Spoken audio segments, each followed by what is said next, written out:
And there's some about suspenders, when you put them on, you want to say something racist. Like, there's something like, I think they're the racist belt, is what suspenders are. Like, you just want to start a sentence with, well, now, didn't expect to see you here. Like some version of that. Drinking heavier, traveling light. There's one thing that's right wherever I go. That's where I am.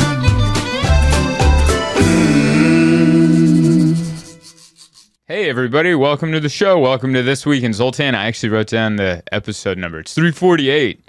Doesn't that make it so much better? Now you know, and I know, and you know how many there have been before, and I know how many I've done and have not grown in viewership.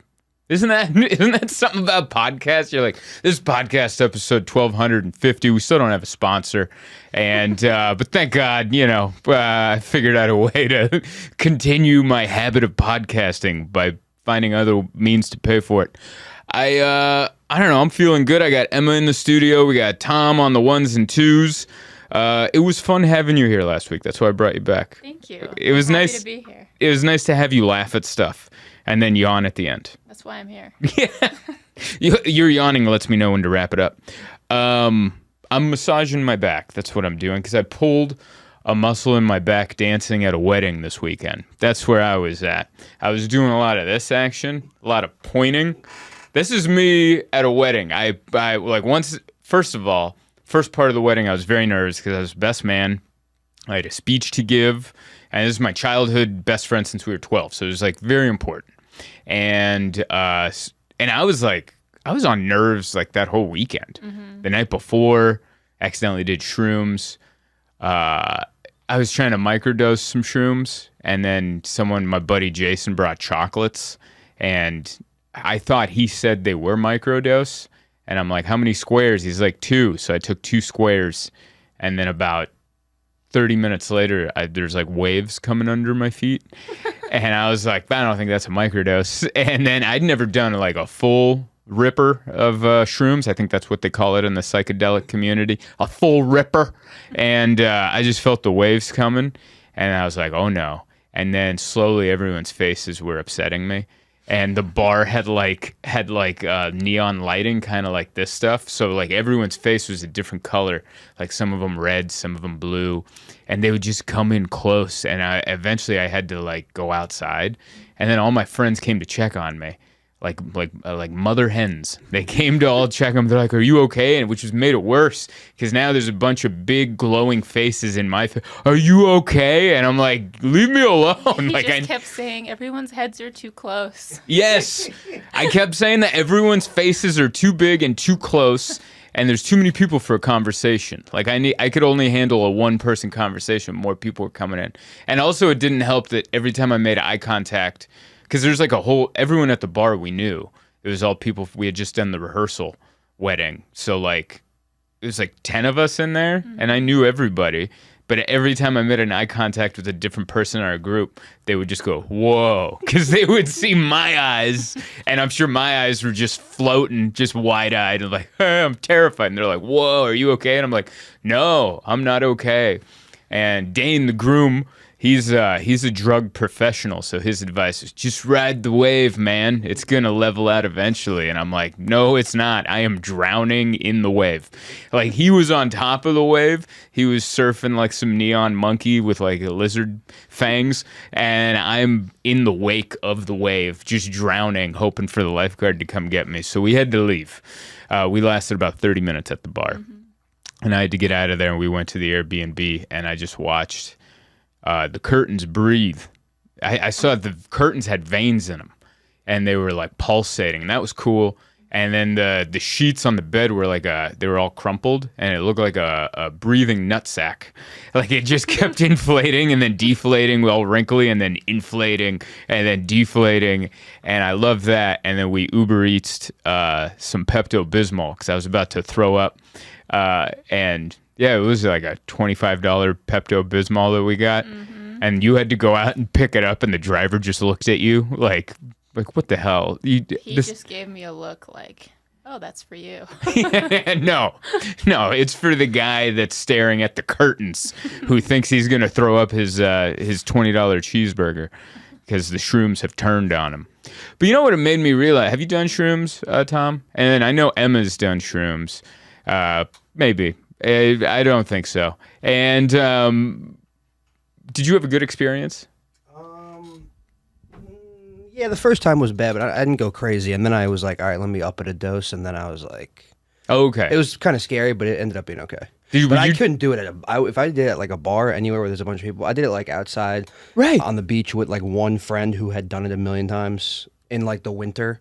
Kind of. I don't think I'd be good with that many people around. That's exactly how you're supposed to try it. Yeah. And I thought we were getting into a microdose type situation, right, which I've done microdose, and that's the most Emma's ever loved me, is when I've taken like 4 little capsules of microdose, and I've just like walking around all positive going, life really is beautiful. If you really think about it, you could look at something ugly and find the beauty in it. And she's like, who is this person? I love this person. Yeah, your eyes smile when you do it. Yeah, that's so funny. That's what Layla said about Jason too. His eyes started smiling, and so that's what I wanted to have. I wanted to have that level of joy in an already joyous situation. I'm like, let's just up the joy, and then I didn't realize that it was a full dose, and because I would have never wanted to do shrooms full on in that setting. I would have wanted in nature. I've heard from so many people, go to the beach, go to the woods, and go stare at the clouds or whatever. There's already a stump that we've named the psychedelic stump at Prospect Park, near where we live. Because the first time we walked the park, there's this big tree stump, and these 2 people were just laying on it, looking up at the clouds. And I'm like, oh, those people aren't shrooms right now. They're staring at. I'm like, that's the psychedelic stump that we will use one day. But instead, I did it at Molly's Saloon in Ramona, California. It was a horror story place to set up to do shrooms. Just neon lights. Every TV was on. There was a live band setting up, and I was like, I couldn't handle them walking in with their big instruments. They just had big cases and big boxes. And I'm like, I can't handle that, let alone the noise they're about to make. So we got the hell out of there. But that was an experience. First time doing mushrooms, being able to withstand about 30 minutes at the bar until I had to retreat back to the Airbnb. That's me, dude. I have a low tolerance, I think, for all of it. Honestly, I remember the first time I did an edible. That was with Dane, my buddy who we went to, he got married this past weekend. We were maybe 18 or 19, or we went to some high school friend's wedding that we weren't even that close to. We liked him in high school. It was like, oh, Bob's getting married. We should go to his wedding. I'm like, okay. And we went, and nobody else from our high school was there. It was just like his close family and her close family, and then us in the corner. So we left after a while, and we went to his grandfather's place, and he had a dirtbag cousin at the time who was living at his grandfather's house. And he kept offering us weed to smoke out of a bong or something, and we kept saying no. It's like, no, I don't want to disrespect his nice old grandfather's house, by being all silly. So we all turned it down. And then the 5th thing he offered us was he opened his freezer and he pulled out these cookies out of the freezer. Which now I would know that's marijuana in those cookies, because why else would you leave cookies? But I was 19, I didn't know that. So I'm like, that's where he keeps cookies, in the freezer. That's probably to keep them fresh. And he's like, would you guys like cookies? I'm like, hell yeah, I want some cookies. So I ate a whole cookie. And then I remember it was kind of rude because I ate the whole cookie and then he took the rest of the cookies away. And I'm like, why would you assume I only want one cookie? Why would you assume I don't want 4 or 5 cookies? But I was like, whatever, I'm not going to push it. And I ate the whole cookie. And I remember it tasting kind of stale. Now I know that flavor was weed. But I was like, these are some stale cookies, but I'll eat the whole thing. And then I remember about 30 minutes later, we're outside in his grandfather's big backyard. And we're staring at the lake. And he goes, has it kicked in yet? And I go, well, has what kicked in? He goes, the cookies. And I go, what? And he's like, yeah, those are weed cookies. And I was like, why? Why would you do that to me? And I just remember we were playing with bow and arrows, and then Dane shot an arrow, and it hit the tree. And for some reason, that was the funniest thing I'd ever seen in my life, was this arrow hitting this tree. And I just started laughing maniacally. And Dane's like, we got to get out of here. And I was like, all right. So we left, went to Subway. I ate a foot-long tuna fish sandwich. And then, yeah, foot long. I couldn't even go 6-inch. I was like, give me the whole 12 inches. I got the munchies, baby. So I ate a foot long tuna fish sandwich. And then I remember we got back into the truck to drive home, which was 40 minutes.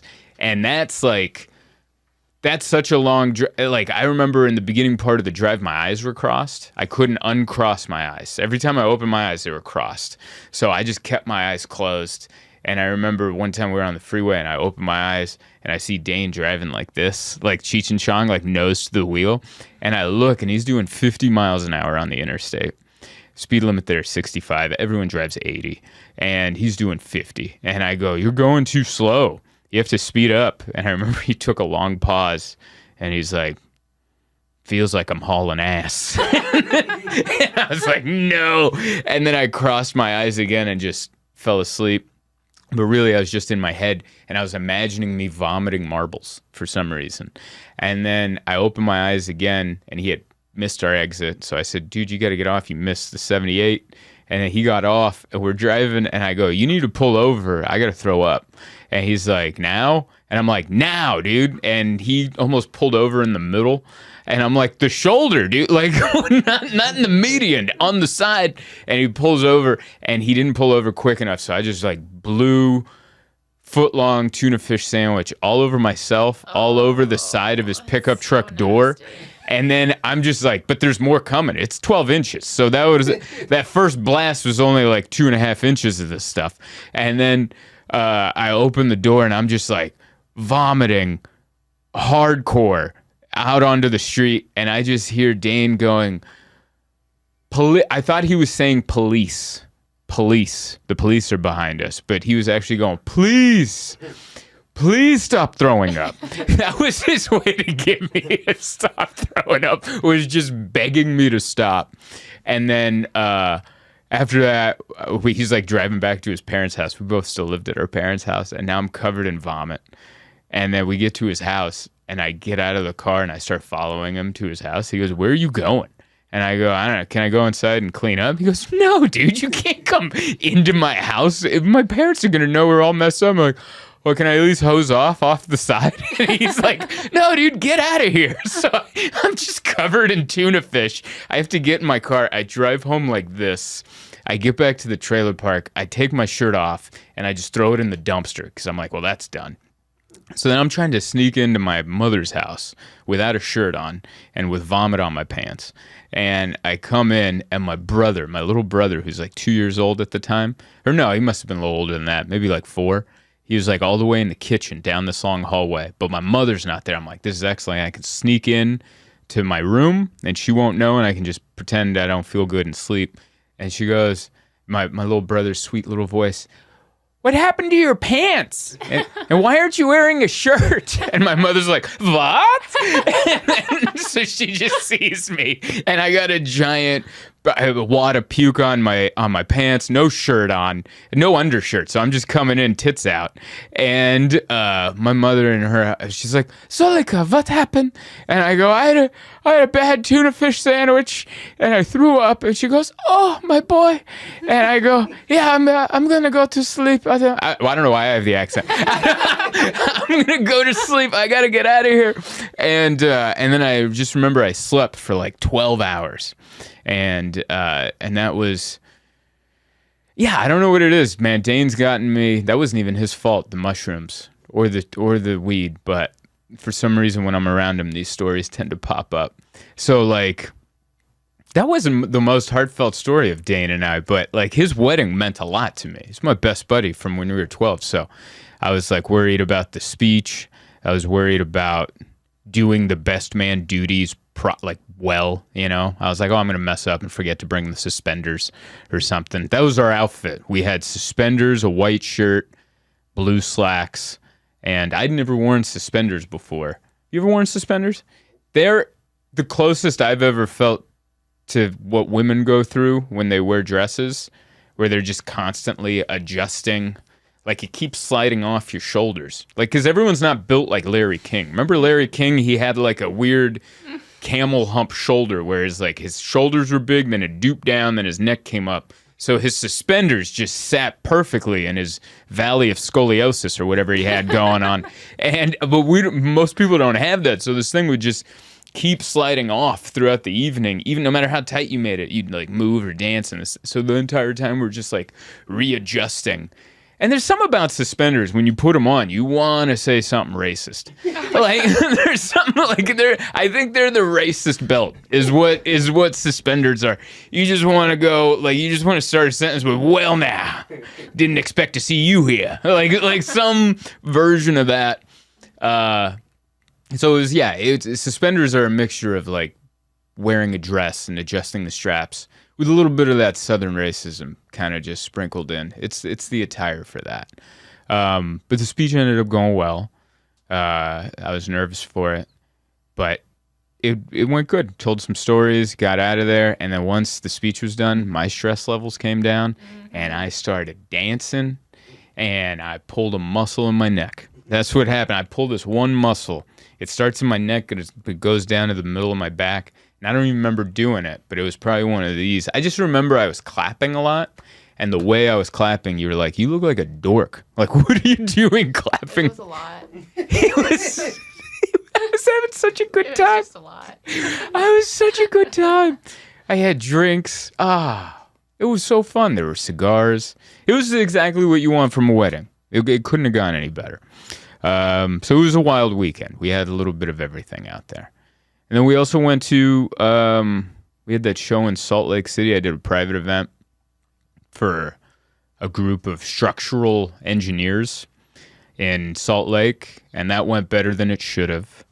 I kind of never knew what structural engineers did, and I actually wrote a joke that kind of, based on their reaction, I could tell that I nailed it. Because I was like, structural engineer, so you go buildings, so you've got to make sure buildings are level. So you're pretty much the people that come in and ruin like an architect's dreams. You know, like an architect wants to be all wild, and you come in and you're like, all right, easy there, Picasso. You can't make a building out of isosceles triangles. And then you got to level a couple of these out, and they like erupted over that dumb joke. And I was like, all right, I kind of figured out what structural engineers are. They come in and they make sure things are level, as opposed to the opposite of our apartment, which has no structural engineering involved, just sloped floors.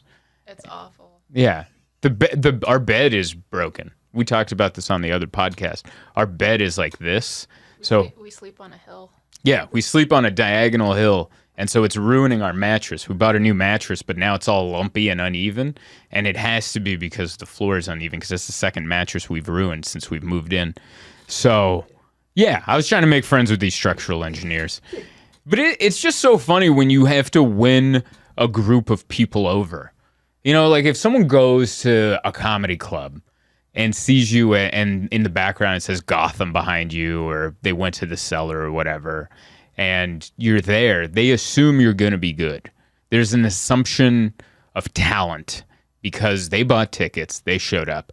But when you show up to the banquet room of a city hall, and they had just given away some scholarships and a couple Lifetime Achievement Awards for structural engineering, and then they go, oh, we have a comedian now. Here's Zoltan Kaszas. And you walk out there without, that's the entire introduction, no preamble that there was going to be comedy.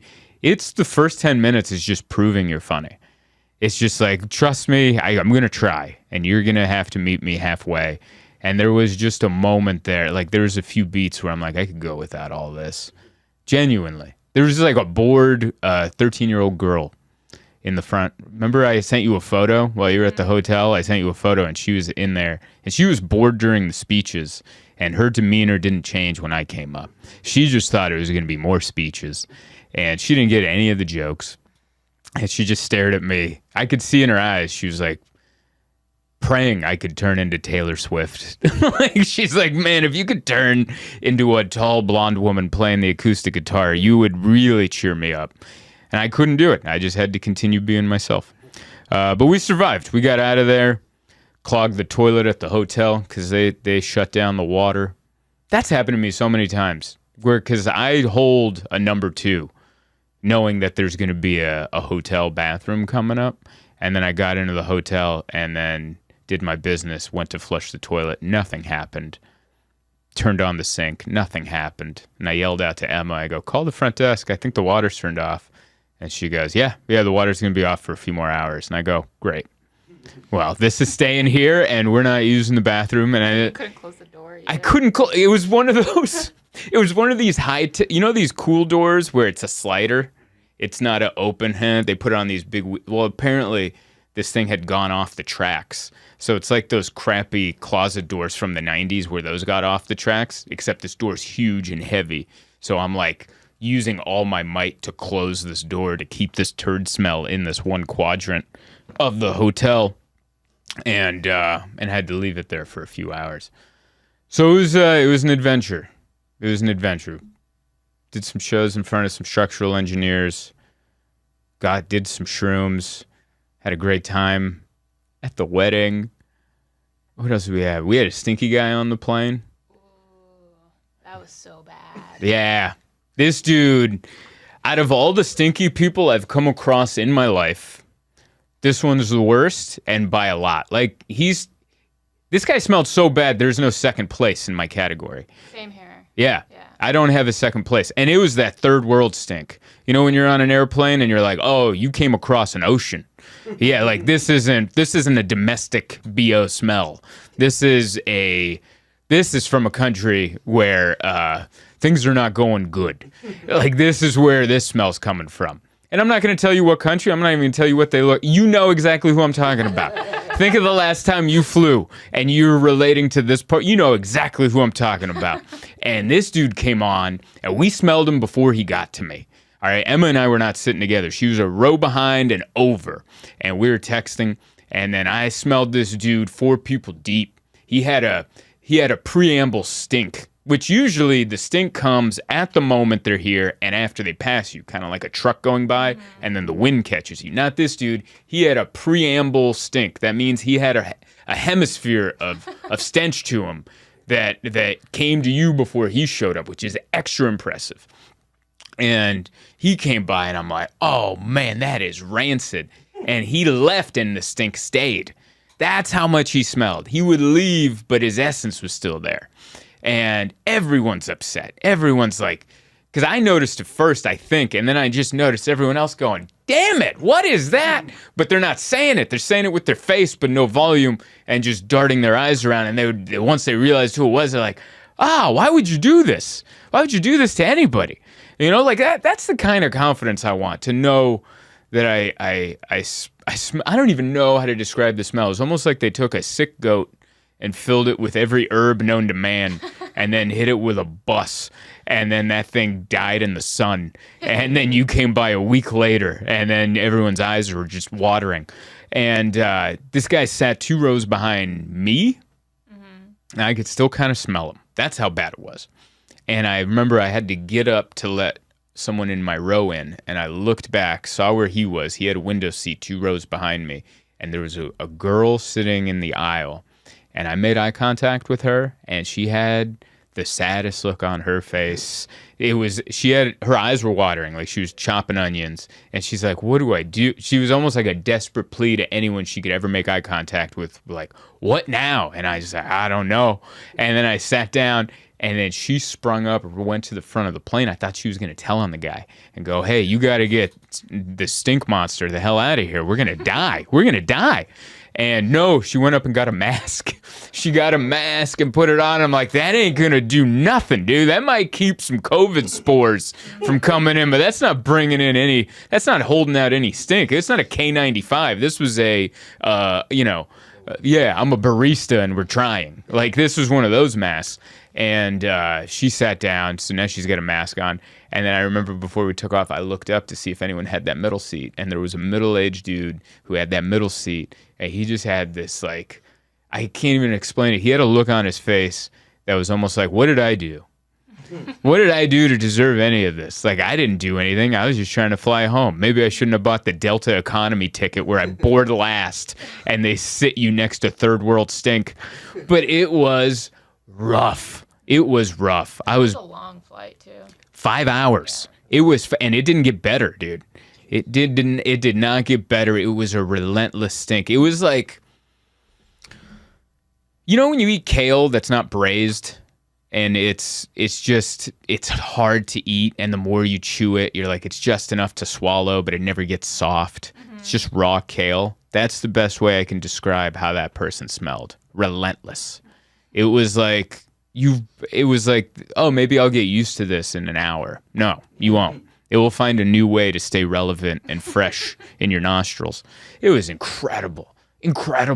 And then before we left, I was Googling, can you like complain? Do they kick people off for smelling bad?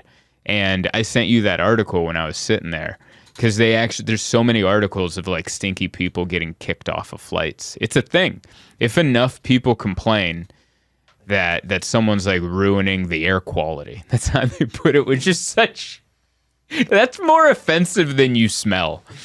I would rather someone tell me, hey man, you stink, as opposed to you're affecting the quality of the air for your fellow passengers, which is the speech that they use to tell people. And the first article came up, and it was this flight attendant's account. And she's like, I had 10 people come up to me going, there's a couple in the back of the plane that smell horrific. You have to do something. And she's like those two might be the worst jobs you could ever have. Is flight attendant having to break the news to people that you smell too bad to fly, or detective having to go to a family and tell them you got a family member that's dead. Like, those have to be the two worst. I don't know which one I'd rather do. Because at one of them, you get to leave and go work on the case. And the other one, you have to wait for their reaction to go, are you going to leave? Because otherwise, we got to sit in this situation. Those have to be the two worst. Looking a human being in the eye going, your body odor is ruining the air quality of this Boeing 747, and we can't take off. You gotta do it before you take off. You do. That's the other thing. You have to make the stink. You have to make the complaint along with, I don't think one person can do it either. I think it's got to be a community. It's like Survivor. You got to be voted off by the island. And so I think more than one person needs to complain.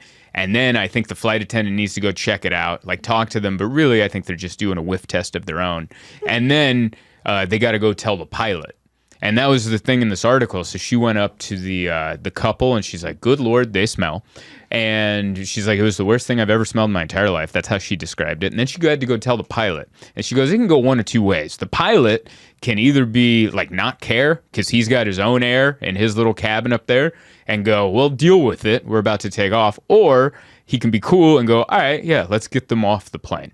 But he's the one that kicks them off. So like the flight attendant goes to the couple that smells and goes, hey, the pilot would like to talk to you, which at first must seem weird. You're like, oh, are they going to give us wings? Yeah, are we going to take a selfie? Did we get upgraded? What's happening? And then the guy, the male in the couple goes, what's this regarding? And then she had to do it. She goes, it's your body odor. It's too much for everybody. And they want to talk to you. And he goes, we're not leaving. The guy goes, we're not getting off this plane. And then so he goes to the pilot, relays that information. The pilot goes, if you don't tell them to come up here, I'm going to get cops on this plane and have them physically removed. And then so she relayed that, and then they had to go up, and the pilot pretty much told them the same thing. You stink. We can't fly with you. And they got kicked, and he was like, I'll never fly this airline again. He yelled that out, and I'm like, good. Like, dude, you can't smell like a bus passenger on an airplane. That's for the bus. That's for Greyhound. You can't do that. And it's, man, do they not smell it? Is that what it is? I think it might be. What herbs and spices cause that? What Colonel Sanders herbs and spices that are not on his chicken make you reek like that? I think if it's bad enough, they should emergency land the plane. Really. That's wild. I wonder. I bet you I think that was in the article. They're like, if the extreme example they gave is like someone with a catheter or a colostomy bag, like if that rips open and then everyone's dying, I think they would land the plane and be like, we got to put this down. Yeah. Because I remember one story. This is a comedian story. that I was told this comedian did a show at a casino, and the show went so well, he crushed. And he was going to another casino, and the heads of that casino, like the Native American tribe that was in charge of it, they're like, we're going to go with you, and we would love to see your show again at our other casino. So they're on this little plane, this tiny little private plane. There's only like 6 or 7 rows, and the flight's only 30 minutes. But I guess the comedian ate something before the flight that was not agreeing with him. And he's like, as they were taking off, he's like, he grabs the flight attendant and he's like, I'm not going to be able to wait. He goes, is there a bathroom on this flight? And there was. Apparently, there's an FAA regulation that means no matter how small the plane, you got to have a toilet on it. I don't know if that means for Cessnas, like those tiny ass ones, but like if it's a passenger plane, you have to have a toilet. And she goes, we'll be landing in like 30 minutes. And he goes, no. I can't wait 30 minutes. This is happening right now. And so she's like, okay. And then she walked him to the back of the plane, which was like 2 feet, pulled up the cushion of the last seat, and it was a toilet. And so it's just a regular airplane seat, but she pulled the cushion off. It's a toilet.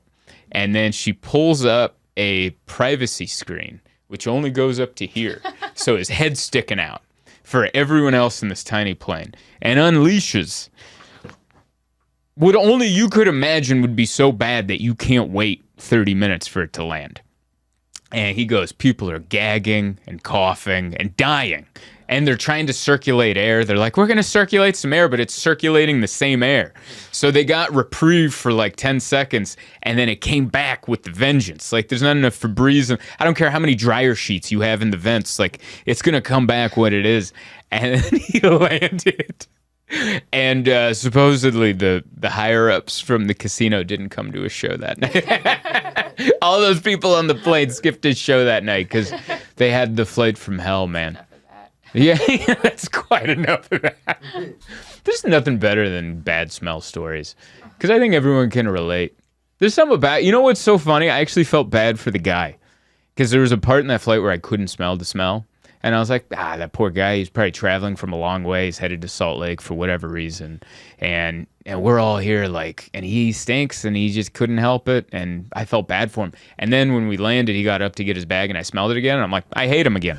Like, as soon as the smell was gone, I started to feel bad and, like, have sympathy. And then as soon as I smelled it again, I go, die, dude. Like, you need to get off this flight before we all throw you off as a tandem. But, yeah, that was, I think that was our weekend, wasn't it? We also visited my mom.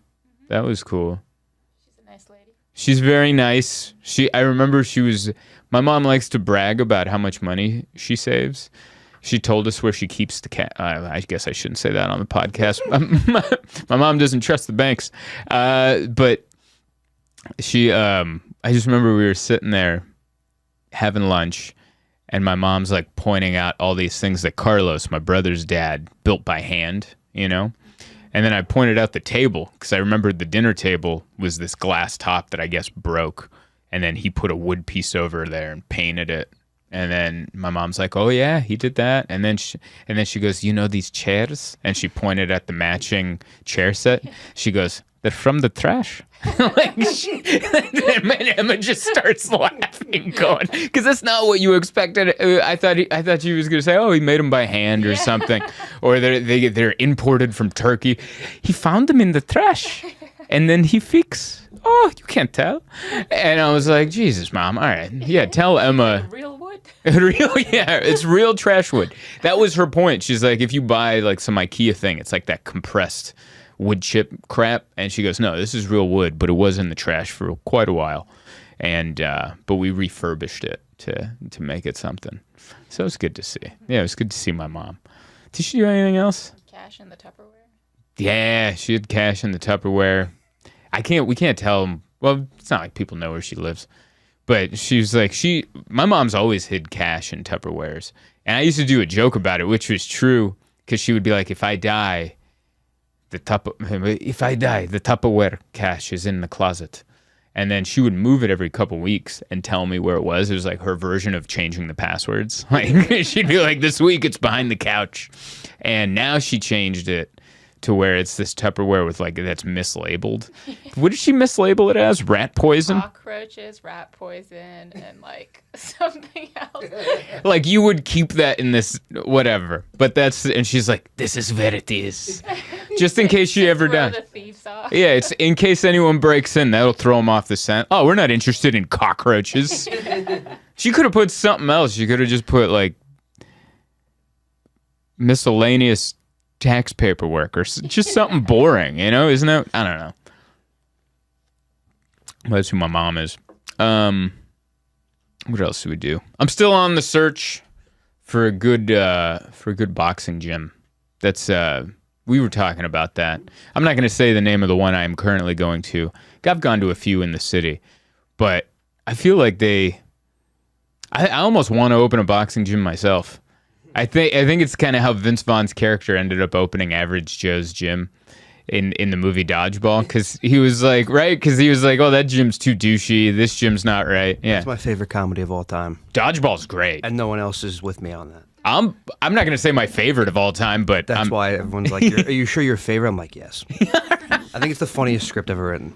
it's the greatest concept I've ever come up with. Like two gyms battle in dodgeball, and one's a bunch of steroided jacked up freaks, and the others are a bunch of everyday just non-athletes. Like, yeah, I'd watch that movie. It's one of those movies, kind of like Blades of Glory, where you hear the description and you're like, I'm sold. Will Ferrell and the guy from Napoleon Dynamite are figure skaters, and they're the first male figure skating pair. You're like, make that. I want to watch that now, and I've already seen it. But yeah, Dodgeball is just what's your second favorite, if you had one? All right, it really is, I think, my favorite, but I have like a grouping of like 3 or 4 like my weekly quotable movies. Okay. But I'm a huge Napoleon Dynamite guy, which people are either like, I don't get it, and I'm like, then don't talk to me, or they think it's the funniest thing ever. And then probably Wedding Crashers. Yeah. And everyone says The Hangover and Superbad, but I think I've just seen them so much, I'm kind of sick of them. But like Dodgeball, I watched it with my girlfriend. She had never seen it, and I got every single line as it went through. And she's like, "This is not good." This is. Were you doing this? Because I do this to Emma all the time. When you show your girlfriend or your significant other like something you really love, where you're just like, you just keep looking at them, going right with the.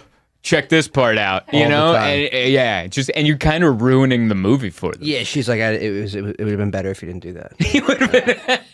But I still wouldn't have liked it. I quote that movie like at least once a week. Oh man, It's just Ben Stiller as a villain is the funniest thing ever. He's the same exact character in Heavyweights. I don't know if you've seen it. And Yes. that's also- Love Heavyweights. He's playing the exact same character. It's just too funny. Yeah, nobody makes me bleed my own blood. That's such a good line. Heavyweights, by the way. Underrated Yes. 90s comedy. I love that. Did you ever watch that movie? It was a fat camp. So they took all these fat kids to this fat camp, but Ben Stiller played this fitness psycho guru that just bought the camp. And all the other years, it was a fun camp where kids wouldn't really lose weight and they'd have a really good time. And then he took it over and he turned it into like military, like psychotic training, and he was starving them and they were sneaking food. And one of my favorite scenes is they're doing their weekly weigh-in, and the first kid comes up and he gained weight, and the second kid comes up, he gains weight. But they're filming it. He's doing like an infomercial for this fat camp. So every time he's like, "Get on!" He's like all Mr. TV, "Get on up, high five!" And you'd see the weight, cut the camera. And my favorite one was the last guy. He was Goldberg from Mighty Ducks. And he goes, "Get on the scale." And he doesn't even have both feet on the scale. And he just watches the arm go. And he goes, "Get off the scale." Turn off the camera. Like, he was viciously. It was beautiful. I love that movie. A little dark, really, if you think about it. A little, for a Disney movie, a little dark. Definitely fat shaming. Yeah, there's no love your body, like body positivity going on. Like, there's none of that. It's a great, great comedy. And he was playing the same character in Dodgeball. That psycho. Ben Stiller's amazing. He's really, really good at what he does. I don't even know what got us there. Oh, the douchey boxing gyms. Yeah. We really veered there, didn't we? I I feel like I need to open a boxing gym that's not like where boxers train, and it's also not trying to get people that don't like boxing to like boxing. Because I feel like those are the two gyms out here. They're either like hardcore gyms where real fighters fight, and which is a little intimidating for me, so I don't want to go there. And then there's also this other one where they're trying to make it, like this one that I go to, they have this downstairs like cardio boxing thing. It looks like a nightclub. You walk in, it's dark with like neon lighting. Like it's so dim, I can't tie my own shoes down there. I feel like a old person at a trendy restaurant. I want to like pull out my flashlight on my phone to read the menu, and I'm just all grumpy. I'm like, I can't wrap my hands. I can't see. I'm doing everything on feel. And then finally, I get all my gear on, and the trainer has a stage.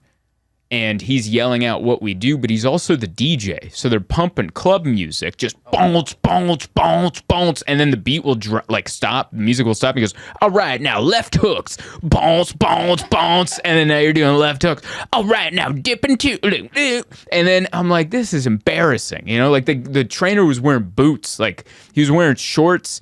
You know when people dress like complete knuckleheads. I'm saying it as nice as possible, but like you just see people, like some guy will wear like knee-high rain boots with shorts because it's New York, you know, but they're usually not training a boxing class, you know. This guy's dressed like he's a famous DJ or something, and he's over there like yelling stuff at us, breakbeat, and then at the end he's like, all right, let's stretch. And we're in a yoga pose. And he starts giving an end of yoga class speech.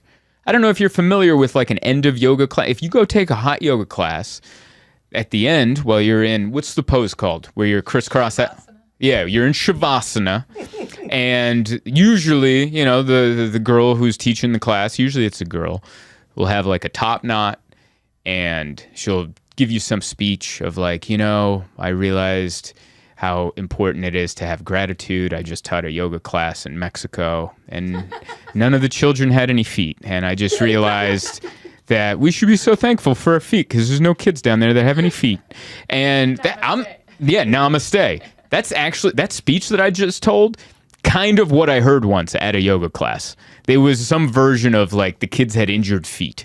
And this is the exact same speech this boxing guy gave us at the end. We just did DJ nightclub boxing, and he didn't even turn on the lights for the speech, so we're still in this like dim cocaine mood lighting, and then we're down there in Shavasana, and he's like, just remember, you're your number one trainer.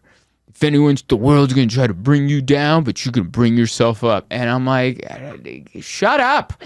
Like, you've taken the worst aspects of every gym I've ever been to, and you put it into one 45-minute class. Dim lighting, loud music, and inspirational speech. Like, if you need an inspirational speech at your workout class, you're not ready to work out. You're not ready. Get ready. You know what I do to get ready? I'm in the room. I'm at the apartment. I put on Canelo fought this weekend. He was fighting Charlo. And remember, before one of the days we went to work out, I put on the epilogues where they do the hype video, and then they talk about both fighters, and Canelo's like, I started fighting at 14. That's a horrible accent, but he's like, I started fighting at 14, and I've learned English, and blah, blah, blah. I want to be the greatest ever. And then they go to Charlo, and Charlo's like, I trained in Texas. I'm from Houston. I have the heart of the city in me. I'm a lion. I'm ready to kill somebody. That's supposed to get you pumped up, not some guy in rain boots and shorts giving you an end of workout speech going, the legless Mexican children should really make you think about your footwork next time. Get out of here. That's why I need to open a gym. I just don't know. I definitely don't have the capital. I don't have the capital, but I want to open my own boxing gym and pattern it after the one I left in San Diego, because they did it right. They had the right balance of like, we're going to teach you stuff. It's not just going to be you aimlessly throwing punches at a bag, but we're also, it's not going to be douchey, and it's going to be comforting welcoming at the same time. Wasn't BoxFit all of those? It was great. They weren't trying to appeal to like all the markets, you know? Right. I feel like the ones here are trying to appeal to everybody, like beginners, advanced. Over there, it was just like a mid-level. Yeah. It's I don't know. I don't know who these nightclub boxing clubs are trying to. They're trying to appeal to people that live in. Is it Soho or not Soho? The Lower East Side. Is that where all the young cool people live? Yeah, it's like they're trying to appeal to young, cool people that are looking for a place to work out where they can take a photo. Yeah, and it's not good. But maybe it's good for business. Who knows? Maybe they're over there printing money. Like the class was busy, so I guess people are into it. But it just chaps my ass. Because I just figured. You know what I was thinking? I was like, what if like the next Mike Tyson is at this class? You know, and he's just like, you know what? I'm gonna go into DJ music instead. I was gonna be a boxer, and I decided to wear rain boots with shorts and try to be a DJ guy instead of being the champion of the world. I don't know. But I guess you can go to Gleason's and you can go to these other gyms if you want that kind of experience. Which a little too intimidating for me. But yeah. We're gonna find it eventually. Till then. How are we doing on time? 45? Nice. What else? Didn't we watch the Alien show? Oh yeah. I think that's the last thing we'll talk about. We watched. No, they have a new series on Netflix called Encounters, and it's all these like it's just documenting aliens. So the first episode starts with the United States military and all the video that they've released of like them capturing UFOs flying around, and then they interview a guy who worked for the military who was on a battleship during the gimbal sighting. That's what they named the sighting of this UFO in 2015.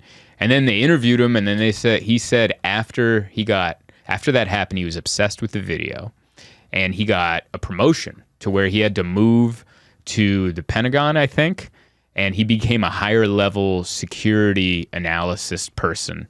And as soon as he got the promotion, every week he was visited by aliens in his bedroom. They would come and like, right? See? No. That face you made, that's exactly what I'm talking about. Because if I heard you tell that story to me, I'd be like, nah, dude, you lost your marbles. But the fact that this guy was in the military and you hear him tell the story, and I'm like, I kind of believe you. I'm like, if you weren't of sound mind, I don't think the military would have given you this promotion. Yeah, they would have cut you, you know? And he ended up leaving because they weren't like totally honest with all the UFO stuff. He left 2 years before he would have been, what's that called, tenure? Or he would have hit his pension. So he could have retired if he stayed in the military 2 more years, he could have had his pension and retired and military pensions, like great, you know, insurance and all that crap for the rest of his life. He turned that down because he felt like they weren't being honest about the alien stuff with the public, and they weren't like honestly looking into this stuff. So he walks away from the Navy and from the military. And then a couple of years later, now, you know, they just had the congressional hearings like a couple months ago where the military was talking to Congress going, yeah, this stuff is happening. We don't know what it is. And we can't, you know, we have nothing that can take it down, and we don't know what's going on. But that's what the series is. And then it starts there, and then it goes to like encounters. Like the next is a school in Zimbabwe in the 90s yeah. And then the next after that was in Ireland. Was it the Brits? The people somewhere in the UK, they had a similar experiences where they just had like hundreds of UFO sightings from all these different people. And then the last one was Japan after the Fukushima tidal wave, you know, after the earthquake. And then the nuclear reactor was like acting up, and then all these UFOs were seen in the sky, like all these weird lights would show up over the generator, and then they would go away. And they measured that like the amount of radiation went down by a lot when they showed up, and then they went away. It was almost like they were helping us. It's almost like, this is going to kill you, you dummies. And then they like took some of the or they needed the radiation. Maybe that's their go-go juice. I don't know. Whether they were trying to help us or for their own benefit, these lights showed up, and then the radiation levels went down. So like the whole thing didn't explode. And apparently there's reports of them also doing that in Chernobyl. Like there's weird UFO sightings over Chernobyl when that disaster happened in the 80s in Russia or in the Ukraine, wherever Chernobyl was. Anyway, I'm a lunatic alien person now. That's all it took. All it took was the congressional hearings and then watching this 4-episode thing. And I'm like, oh no, is that Alex Jones guy, right? Because I remember I listened to him on a Rogan podcast and he opened the podcast admitting he was wrong of saying the Sandy Hook mass shooting was like fake people, like it didn't happen. And he apologized. And it made me think, oh, this guy's like, maybe he's not crazy. And then his next rant right after that was he's like, military officials are dropping acid to talk to space aliens. And I'm like, what a lunatic. And now I'm like, is he? Like, is he right? Like, I hope he's not. But also, I don't know, it's pretty interesting. I believe it. But yeah, it's so persuasive. It really is. You take, all it is you take a 5 milligram edible and you sit down. You could tell me a documentary that my mom was actually what Jeffrey Dahmer did, and I'd be like, Mom! Like, how dare you? There's something about it. It's like we grew up in writing class writing about persuasive essays and things like that. There's persuasive documentaries, and all these, I'm in, dude. You could make a documentary about me. I don't know, what's like a wild thing? That I walked on the moon. And I'm 100% sure I've never walked on the moon. But I think Netflix could make a documentary that said this man doesn't believe that he's walked on the moon. And I could watch that documentary and go, hot damn, I think I walked on the moon. I think I kind of remember walking on the moon. Yeah, I stepped in a puddle, my sock got wet. I was all pissed. Like, I think I kind of remember walking on the moon. And I don't know. I'm into all the documentary stuff. The alien stuff's fascinating. Even though at the end, I liked how they set it up. First episode was military. So there's like footage, and then they're interviewing someone that sounds credible because he doesn't, he's like a high-end person in the military and he's admitting to this stuff. Next episode, school children encounters. Next episode, a county in the UK. And the last episode in Japan, the episode ended, remember, with the yoga teacher that she's like, I'm an alien. So they dipped you in good, because if they would have swapped those episodes and the first episode was that we'd stop watching. The Japanese yoga teacher going, I'm an alien, be like, turn that off immediately. I'm not watching this yoga commercial. But because they did it in the right order, it's like, at the end, you're like, I am too a star child. like they dip you. That's how conspiracy theories work. They get you on one thing, and the next thing you know, you're shaving your nuts before the apocalypse. I mean, I assume, if that was the conspiracy theory. But we had a good time watching the alien stuff. Drop an edible, 5 milligrams, put that on. Next thing you know, you're watching E.T. with, I don't know why I hit E so long on that one, but you watch E.T. with bated breath. I don't know. I think that's the episode for this week. You guys have been wonderful. Thank you for listening, downloading, sharing, subscribing, doing whatever you do. If you would like to see me live, I am always on tour. Go to zoltancomedy.com and subscribe to my mailing list and come see me live. Other than that, ciao, everybody. Trekking heavy or traveling light, there's one thing that's right wherever I go. That's where I am.